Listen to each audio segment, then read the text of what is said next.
Committee will please come to order. Today the committee is considering a resolution of inquiry, H.Res. 983, introduced by Representative Burgess. And pursuant to an agreement with the minority, the chairman and ranking minority member of the full committee and the subcommittees on health and oversight and investigations will each have 5 minutes for opening statements, up to 5 minutes for opening statements, and Representative Burgess will have 5 minutes, up to 5 minutes as well. Any other member who wishes to make an opening statement will have 1 minute, and no one is obligated to make an opening statement.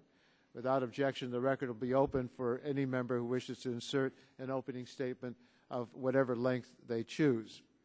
The chair now calls up H.Res. 983. Without objection, the resolution will be considered as read and open to amendment at any point. And before we do that, I want to give my opening statement and then call on members for opening statements. Today, the committee is meeting to consider this resolution. It's a resolution of inquiry authored by Representative Burgess demanding documents from the President and Secretary of Health and Human Services relating to White House meetings and discussions on health care reform legislation. The information sought by H.Res. 983 is similar to that requested by Representative Burgess in a letter last fall to the President. I have long been a strong advocate for transparency in government. I believe that oversight is one of Congress's primary responsibilities and that it is integral to the balance of power between the branches. At the same time, I believe Congress should wield its oversight powers judiciously, and the legislative and executive branches should seek accommodation where possible. A resolution of inquiry is a serious oversight tool, and it should not be used unless other avenues to obtain information have been undertaken and exhausted. There are two reasons I am opposed to approving Representative Burgess's resolution of inquiry.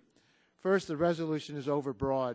It encompasses any document, email, or records of internal discussions that relate to written or verbal agreements on health care reform. This could include notes of conversations between the President and his Chief of Staff and other top advisors, presidential emails, and other records of deliberations at the highest levels of the White House that raises core privilege concerns. There's been no showing or even an allegation of wrongdoing that would justify this kind of request. Second, it is premature to move forward with a resolution of inquiry. The White House has provided Representative Burgess with records showing the identities of hundreds of participants in White House health care meetings, among other documents. It has also offered to assist Representative Burgess with any questions about individuals allegedly denied meetings at the White House. There is a significant contrast between how the Obama administration has responded to Representative Burgess' request for information and how the Bush administration handled efforts by Chairman Emeritus Dingell and myself to seek information regarding Vice President Cheney's Energy Task Force. In 2001, Vice President Cheney led a task force that worked behind closed doors to develop the administration's comprehensive energy policy. Press accounts identified a number of energy industry campaign contributors that met with the task force and reported that major contributors had private sessions with the Vice President. The energy plan that emerged from the task force's work contained dozens of specific recommendations from top energy campaign contributors such as Enron. For 3 years, Mr. Dingell and I pressed the White House to disclose basic information, such as the identities of participants in the task force meetings. The White House consistently rebuffed these requests. In contrast, the Obama administration has provided Representative Burgess with information. That is a level of transparency that was unheard of during the 8 years of the Bush administration. I'm pleased to report that we've had constructive discussions between majority and minority staff, including Representative Burgess's staff, regarding refining his information request, and I will support Representative Burgess in his efforts to seek certain information from the White House and HHS. For this reason, I will not be asking committee members to report the Burgess resolution with disfavor. Instead, I will ask for support in a motion to report this resolution of inquiry without recommendation. This approach reflects my view that while there is a legitimate need for transparency regarding health reform, this is not an appropriate time to demand documents from the executive branch through the vehicle of a resolution of inquiry. Instead, I will work with the Ranking Member Barton and Representative Burgess to ensure that Congress gets additional information about these issues. For this reason, I urge my colleagues to support the motion to report the resolution without recommendation. And for the purposes of making an opening statement, I want to recognize Mr. Barton. Thank you, Mr. Chairman. We're here today because of Dr. Burgess's formal notice of inquiry resolution, which has to be acted upon by this committee or it automatically goes to the floor. It's unfortunate, in my opinion, that we're doing it the day of the President's State of the Union address. If it were not for that, I think this procedure and the result of this procedure would be front page news and headline news on the TV media this evening and in the morning. As it is, we're going to be overwhelmed by the President's statement. Having said that, it's an important process to follow through. You're to be commended for scheduling the hearing or the meeting. I want to make a few points. One, about this time last year, you and I were invited to the White House for a meeting with the President and his senior advisors and stakeholders on the health care issue. At the end of the breakout meetings, we assembled in the OEOB, in the briefing room, and the President made a statement and took questions. And one of the questions he took was from me. And I stood up and said, Mr. President, it's great to start this process, but if it's really going to bear fruit in terms of a health care bill, you've got to make sure that Republicans and Democrats are included in the loop, and it's not a closed-loop process. And the President said, well, you're right about that, Congressman Barton, but you guys have to be willing to participate. Well, as we all know, it has not been an open and transparent process. It has not been an open loop. A president who said he was going to televise the conference committee on C-SPAN not only didn't televise there wasn't a conference committee ever held. It was some sort of a negotiation that you and the Speaker and key Democrats in the House and the Senate worked on with the President, which apparently has all gone for naught since the miracle of Massachusetts occurred last week. So we're here today to continue a request for transparency, which you do support. You supported it in the minority. To your credit, you have signed several letters in the last 3 to 4 months asking that Dr. Burgess be given some of these documents. What has been given are basically press releases. We have had some correspondence from the White House, but it's basically what they were putting out to the general public. There is a log of visitors to the White House that Dr. Burgess has received, but it's not nearly the type of factual, detailed information that the public has a right to obtain to figure out what deals were made, who made them, and why they were made. As you alluded to in your opening statement yesterday and this morning, there have been negotiations, discussions with your staff and Dr. Burgess's staff and my staff. We narrowed it down to a list of 10 items.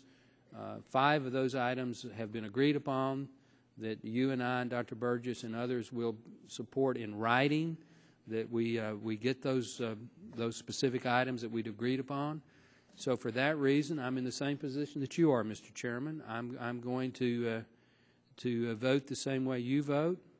The more transparency there is, the better for the public, the better for members. I think it's better to have a process that is bipartisan, that you and I both support and will agree to in writing. So I think while no side gets everything they want out of this, the public will be better served because the documents that will be released, if the White House agrees to the letter that you and I and Dr. Burgess are going to sign, will put more transparency into the system, and I think that's a good thing. So it's taken a while to get there. This process started last fall, but we have gotten to where we've gotten, and I will be supportive at the appropriate time of the motion that you'll make. Thank you very much, Mr. Barton. Mr. Pallone? Mr. Chairman, I don't want to belabor this because I know you've all agreed, and I think that we should move forward. But, you know, I do want to say that there's been a lot of transparency in this process, particularly in this committee.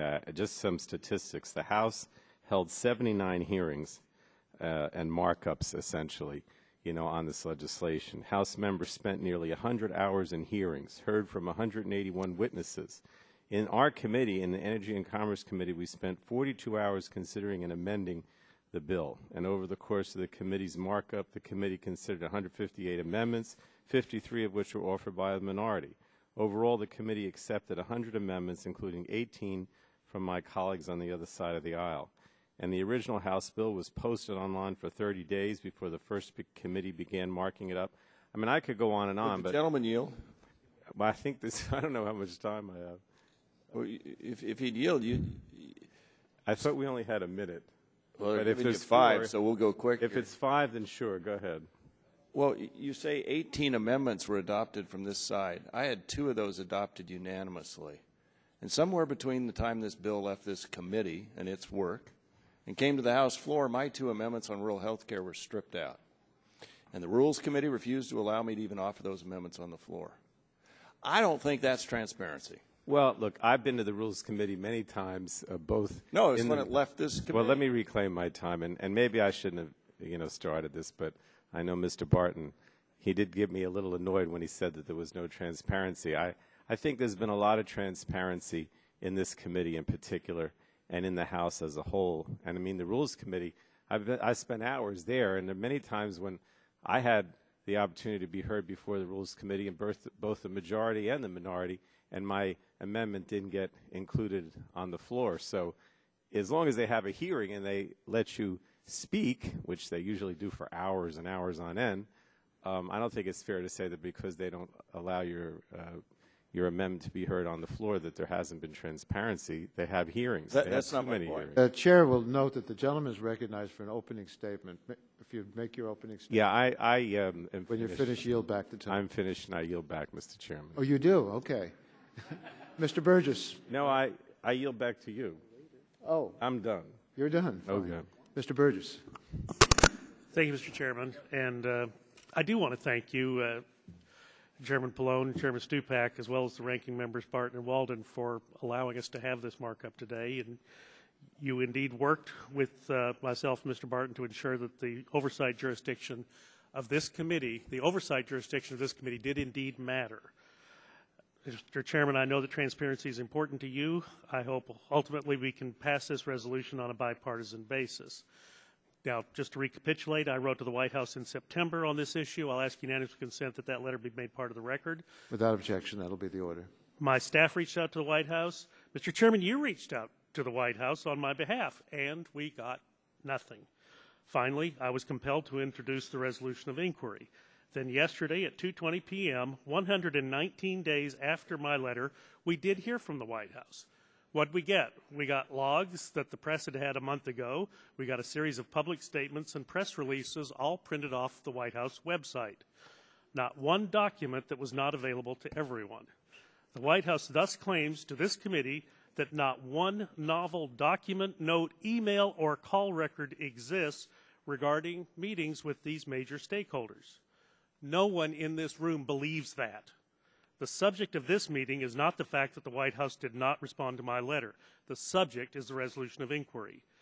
If anyone on this committee doubts that there's not one scrap of physical or electronic information as requested by the resolution of inquiry dealing with any of the talks in the White House, then obviously you need to vote in favor of the resolution of inquiry.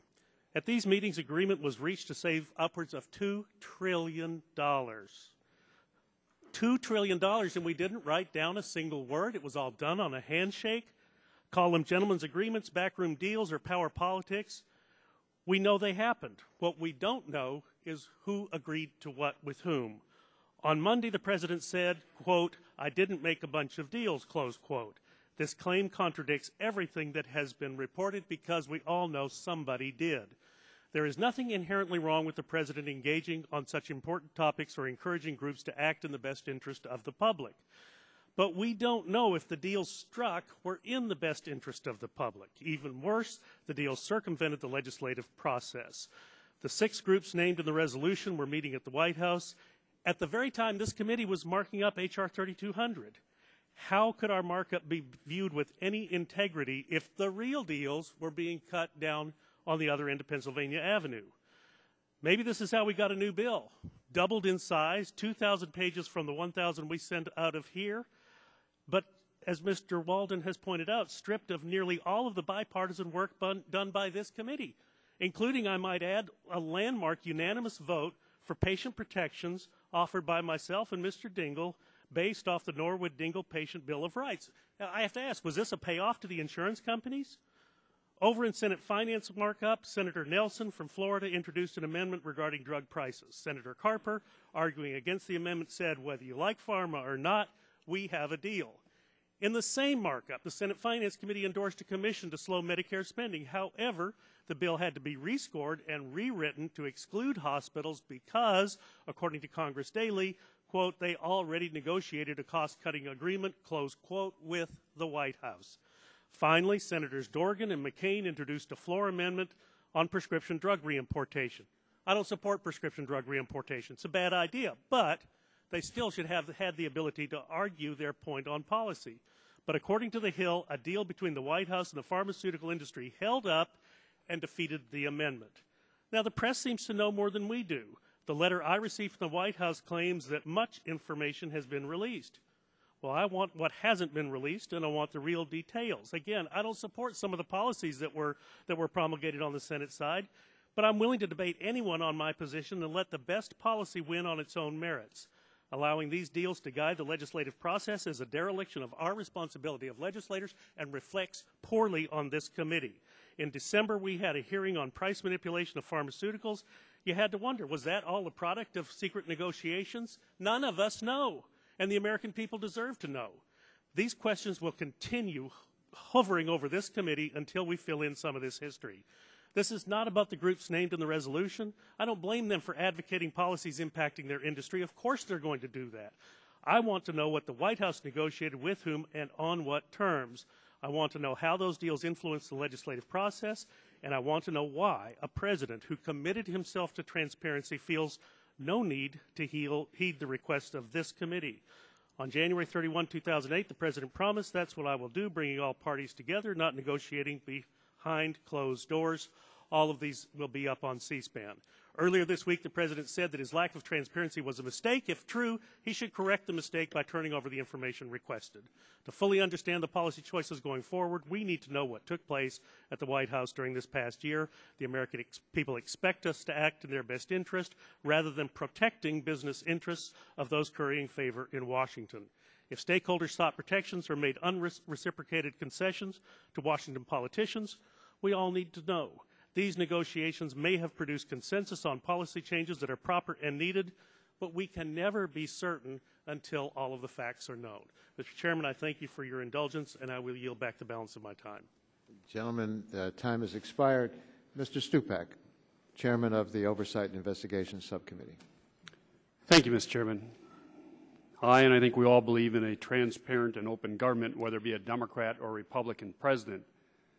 But President Obama's record during his first year in office demonstrates that the administration does have unprecedented commitment to transparency and open government.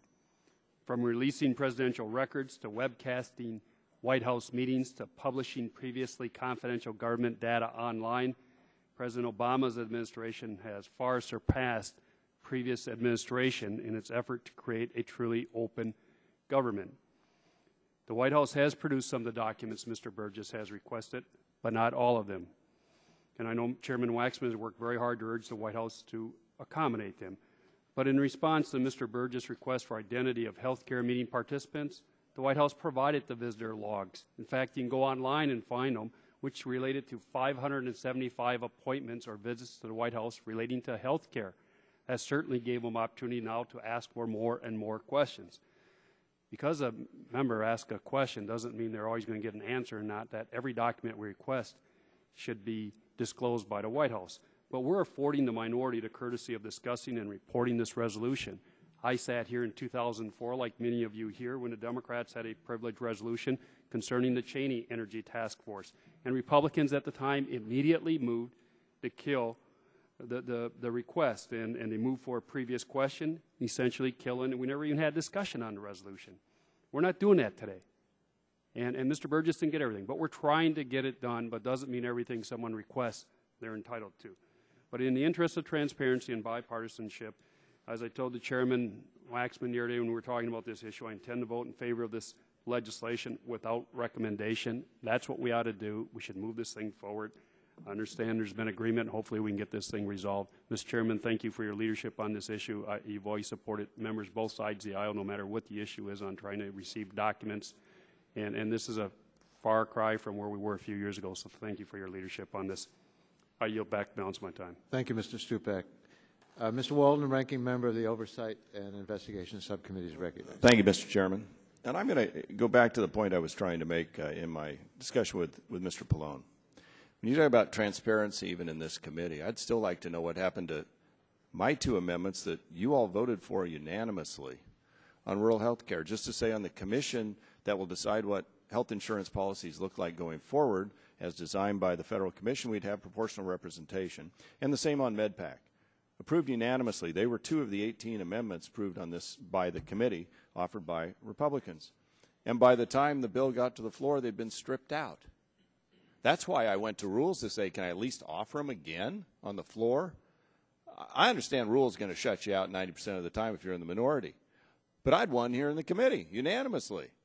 So I don't know where along the way there was another markup I must have missed. But also we know that somewhere along the way that 1,000-page bill became a 2,032-page bill. A lot of trees gave their lives for that. Now, failure to do oversight kind of leads to this. Hear no evil, see no evil, speak no evil.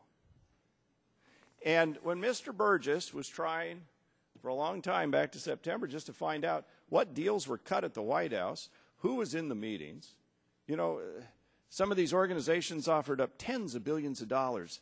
What did they get for that? Now, we've read about the deals in the Senate, the Cornhusker kickback and the Louisiana purchase and all these. Is it any wonder Americans are so cynical about Congress today and about what's happening? The president, on at least 8 occasions on the campaign trail, promised that he'd do it differently when it came to health care. Be transparent. It'd be broadcast on C-SPAN. And when C-SPAN asked to be able to broadcast these negotiations, they were turned down. That's not transparency the way that most of us would like to see, the way that the American people deserve. 8 times the president said, we'll do it differently. We'll have all this on C-SPAN. And yet C-SPAN was locked out, just like Republicans were completely locked out at the White House from anything of the meaningful negotiations. Mr. Burgess tried numerous occasions, as I understand it, to go down and meet and discuss and offer. He's a physician, for gosh sakes, had a lot to offer, and yet closed out. I'd like to see this committee do oversight on the auto czars, and I've asked for that we have a hearing. Who are the people in the White House? Who are these czars that made these decisions that shot in the head a bunch of dealerships around the country? What influence was there as they took over General Motors and all? I think it's our obligation and duty, regardless who's down there, to ask those questions and bring those people before this committee. That hasn't been able to move forward either. The closed-door meetings, the Cornhusker kickbacks, the Louisiana purchase, the auto czars, amendments passed one day, mysteriously disappear the next. This is not a good way to legislate. Public's watching. They're not happy. Neither am I. And so, Mr. Chairman, I'm glad you're willing to work with us on this, to move forward in terms of trying to get some of this information at this point. It's unfortunate, though, that the documents Mr. Burgess was given by the White House are simply those that were available publicly for the most part anyway. I think we have a right to know. What were they saying? What did they give up? Who are the special interests at the table behind the closed doors, giving up billions of dollars over years, and what did they get for it? These are the things that people are really upset about at home, and I think all across this country. So I'm glad we're going to dig into this a little further, Mr. Chairman. With that, I yield back. Will the gentleman yield to me? Yes, I would. I think you're entitled to an answer about some of the amendments that you and others sponsored. The bill that went to the House floor was a compilation of the work of 3 separate committees that had jurisdiction over health care. Right. There were amendments by Democrats and Republicans that we had to reconsider in terms of the costs, overall costs of the bill. We were taken by somewhat a surprise when the President announced that the bill had to be no more than $900 billion. And then as a result, in working out the 3 bills, you weren't singled out as a Republican. There were Democrats that offered amendments, and not all the amendments were kept into the final. Reclaiming my time, yeah. Just requiring proportional representation from rural providers on the Healthcare Commission and on MedPAC could not have been a cost driver, was it? Well, I don't recall that specifically, but I'm making the point that we had to reconcile these 3 bills out of 3 committees. And well, who made the decision then, Mr. Chairman? Did anybody else have jurisdiction over our jurisdiction? Yes, the Ways and Means and the Education and Labor Committee shared jurisdiction. Some areas where we had exclusive jurisdiction, we insisted that we keep those amendments that were reported out of our committee. In other areas, we were faced with necessary compromises, and well, just give you that explanation. And I appreciate that, but again, my amendments adopted unanimously could not have cost a nickel to the bill. Well, some people must have had some problems with the substance. I don't recall it specifically, but that's. Is there a record of those discussions? Oh, it was not on C-SPAN. There was no court reporter in the room.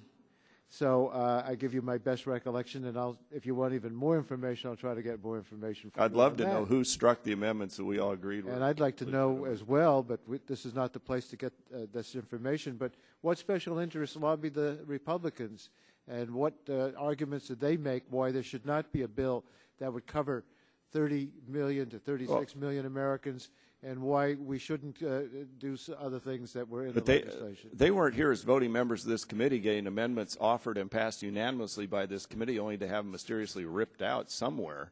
Well, I think we're talking cross purposes. Yeah, gentlemen's time has expired. And I want to now go to Mr. Dingell for an opening statement if he wishes to make one. Mr. Chairman, I don't have an opening statement at this time. Thank you. All the members that were entitled to 5 minutes for an opening statement have been recognized, who've sought recognition. All members will have their statements put in the record.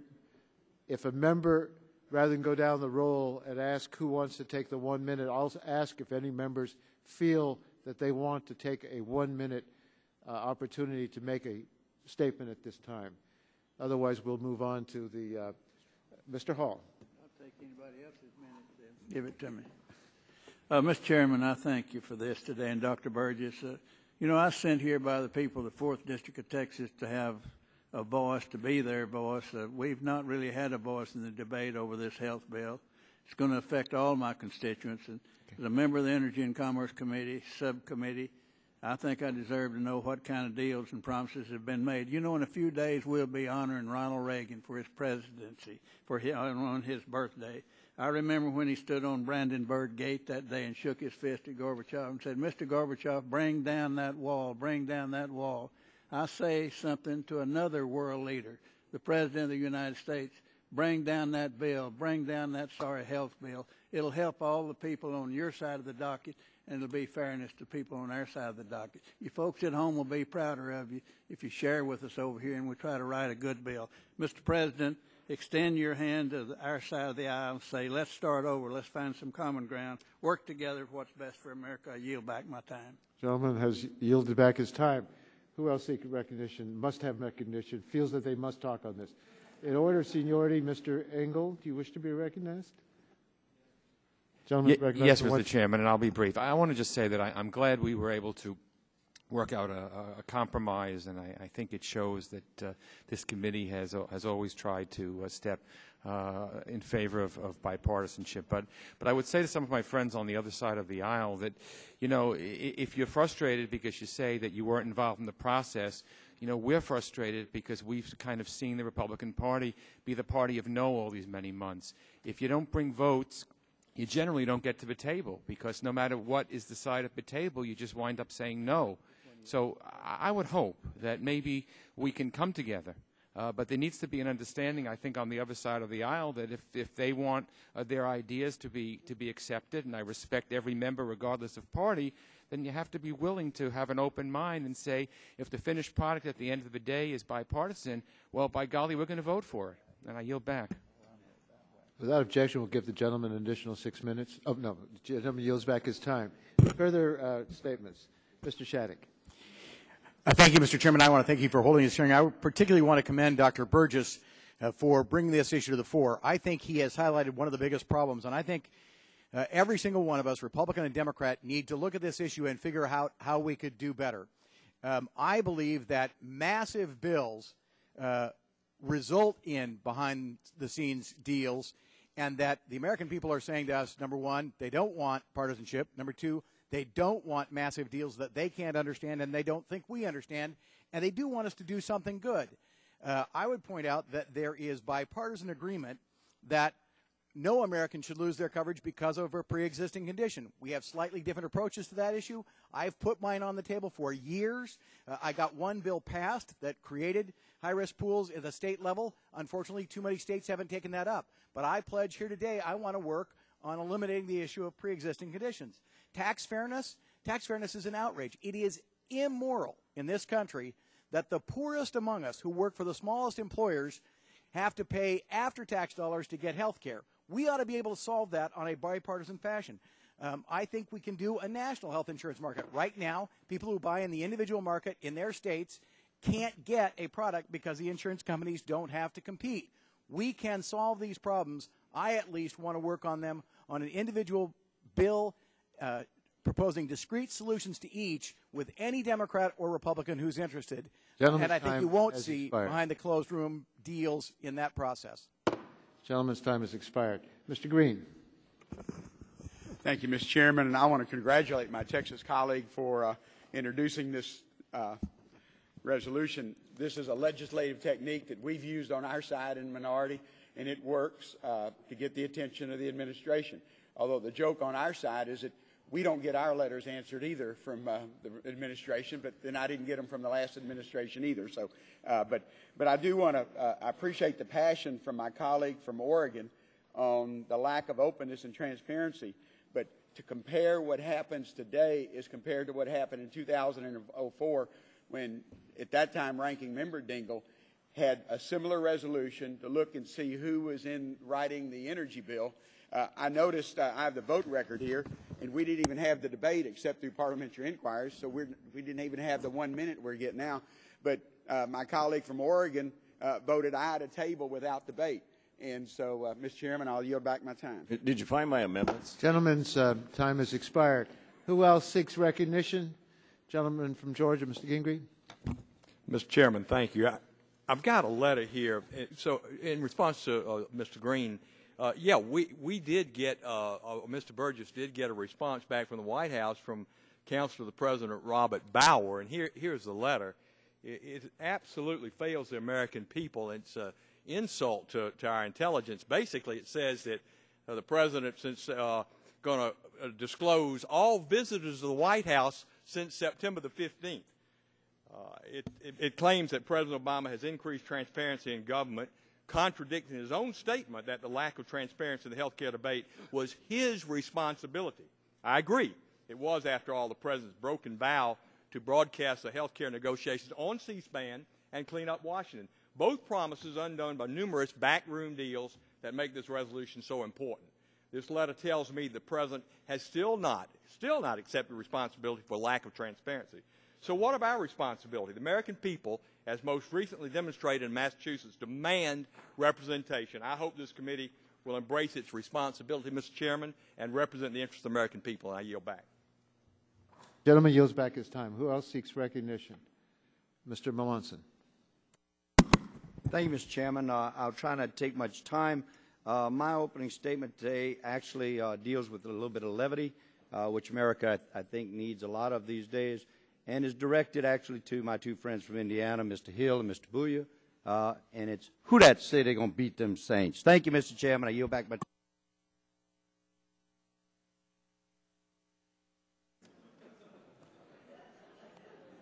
I didn't hear that.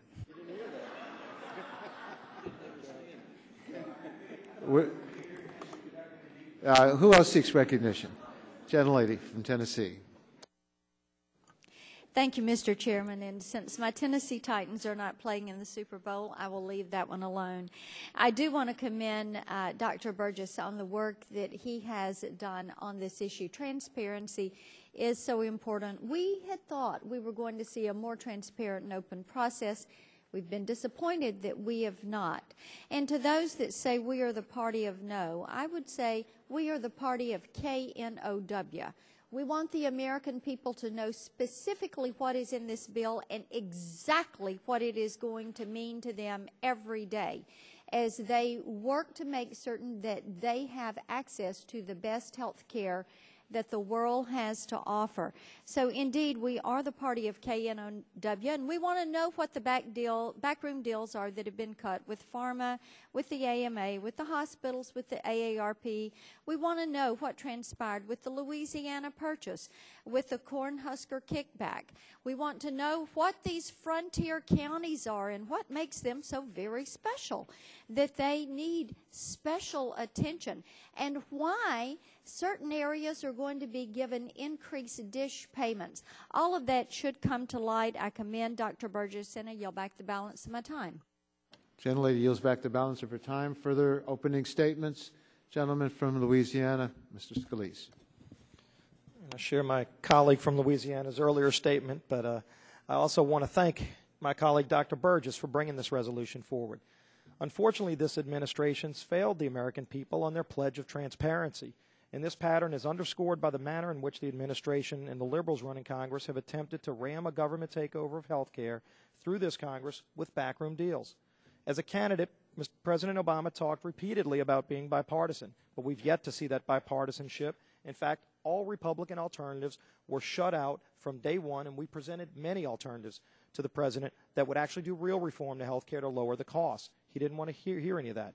During his campaign, President Obama promised multiple times that the health care debate would be broadcast live on C-SPAN so that there would be a real transparency. Unfortunately, he rejected the request when the head of C-SPAN actually followed up on that promise, and he broke that promise multiple times in refusing any kind of transparency. The result of the recent Massachusetts election should serve as a wake-up call that the American people have rejected the backroom deals in this reckless liberal agenda. I urge the President to stop breaking the promises he made and return the commitments to the American people that were promised to them. We need to shine the light on the backroom deals and deliver real transparency that the American people are demanding. Thank you, and I yield back. Gentleman yields back. Any further opening statements? If not, we will proceed. Do any members seek recognition to offer an amendment? Mr. Chairman? Yes, Mr. Barton. I seek recognition to not to streak. That would be terrible. No, it would be a bad deal. To strike. It would be transparent. It would be. That's the best line you've had this year, Mr. Chairman.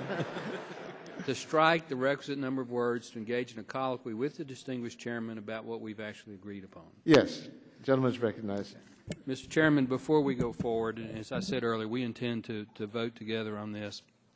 I want to just make sure that we are transparent in what we're agreeing upon.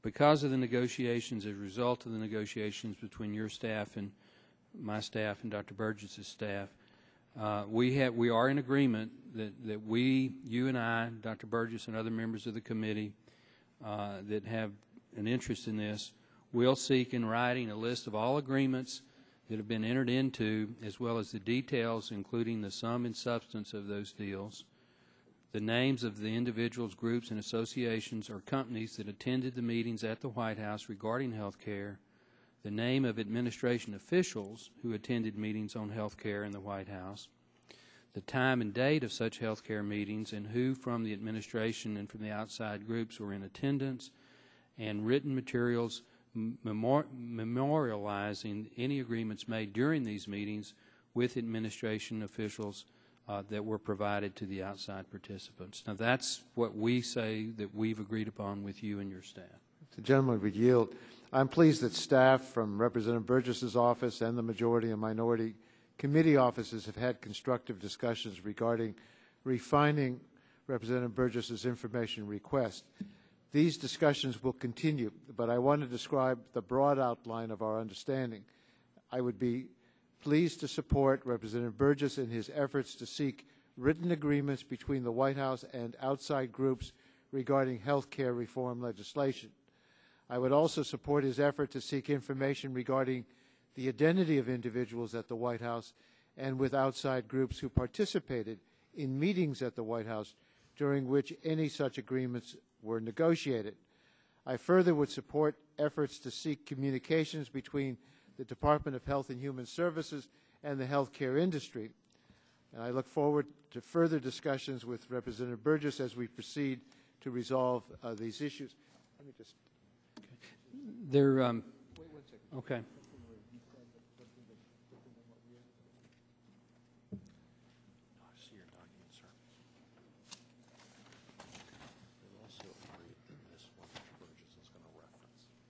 Okay.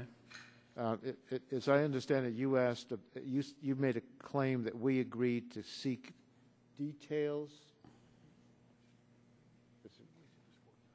Well, we think we could work it out with you. I think we're trying to accomplish these goals. I'm just talking about some phrases that you used, and but I think we have. I think based on your colloquy, what you said and what I said, we're 99%, or we're in the high 90s in agreement, which for us is pretty darn good. I will point out, Mr. Chairman, that one thing that the documents that were released apparently have pointed out, and I say this apparently, there is a record of a Wilbert J. Tozan attending the White House on July the 7th. If that's Billy Tozan, we now know that Billy is really Wilbert Tozan. If it's not, then there's a different Tozan. Well, it would certainly precipitate a further inquiry on our part to find out if this is the very same person whose picture graces our walls because he once chaired our committee and served among us. But it does show why we need to pursue this to be serious, because as distinguished former chairman is now head of PhRMA, to have a White House say that our distinguished former chairman only attended one meeting for an hour somewhat begs credulity that that's the only time he attended a meeting on health care in the White House. So, again, we've shown good faith. You've shown good faith. Our staffs and Dr. Burgess will continue to work together, but I think the more documents, the more transparency we put into the public's hands, the better. Thank you. I now move that the committee report H.Res. 983 without recommendation. The question is on the motion to report H.Res. 983 without recommendation. All those in favor will say aye. Aye. Aye. Those opposed say no. In the opinion of the chair, the ayes have it, and the motion is agreed to. That completes our business for today. We wish our Republican colleagues a good retreat and a successful weekend for the Democrats back home. We stand adjourned.